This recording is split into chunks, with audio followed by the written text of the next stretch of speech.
Bonjour à tous. Bienvenue à notre leçon. Je suis Sana. Hi everyone. I am Abyss, ready to learn.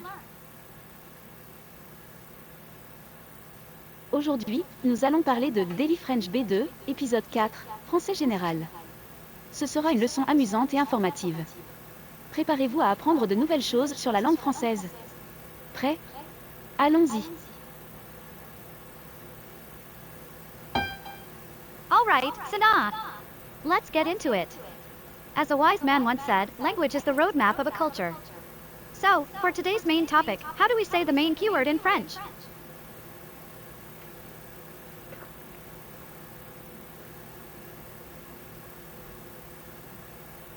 Aujourd'hui, nous allons explorer des mots français avancés qui sont souvent utilisés dans des contextes variés. 1. Le premier mot est culture. Cela désigne l'ensemble des valeurs, des arts, des croyances et des comportements qui caractérisent un groupe social.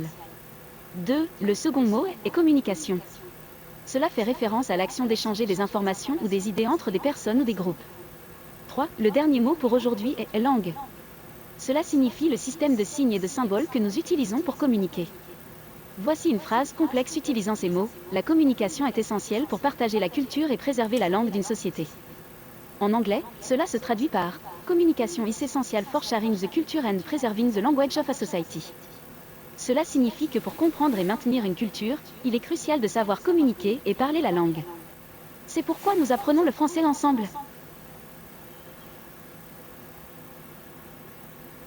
That's a great breakdown, Sana. Let me focus on one.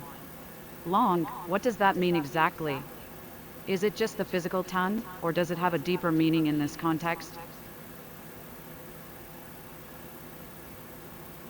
La langue, dans ce contexte, ne désigne pas seulement la partie physique, mais elle représente également le système de communication que nous utilisons pour interagir.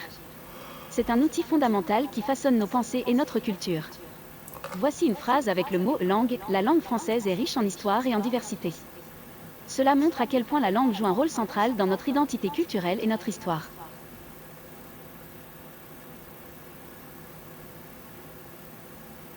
Ah, la langue française est riche en histoire et en diversité.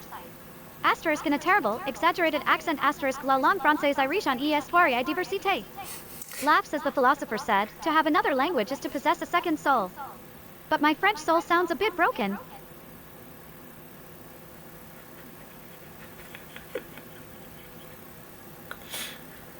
C'est vrai, Abyss. Votre accent est unique, et c'est ce qui rend l'apprentissage amusant. Maintenant, pour la phrase « La langue française est riche en histoire et en diversité », regardons la structure. Notez que nous utilisons « et » du verbe « être » pour établir une caractéristique. C'est important de maîtriser les verbes pour décrire des états ou des qualités. N'oubliez pas, le verbe « être » est un pilier de la langue française. Essayez d'enrichir vos phrases avec des adjectifs comme « riche » ou « diverses ». Cela rend la communication plus vivante et expressive. Qu'en pensez-vous ?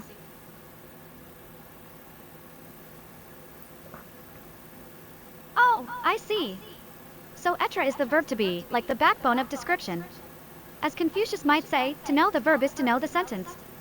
Let me try a new simple sentence. La culture française est très intéressante. Culture française est intéressant. Sana, c'est excellent, Abyss. La culture française est très intéressante, est une phrase bien formulée. Vous démontrez une bonne compréhension. Nous avons exploré les mots culture, communication et langue, et vous avez partagé votre créativité en utilisant ces concepts. Pour conclure notre leçon d'aujourd'hui, rappelez-vous que chaque mot que nous apprenons nous rapproche d'une meilleure compréhension de cette belle langue. Au revoir. As the poet said, parting is such sweet sorrow. But for now, I must bid adieu. See you next time. Bye.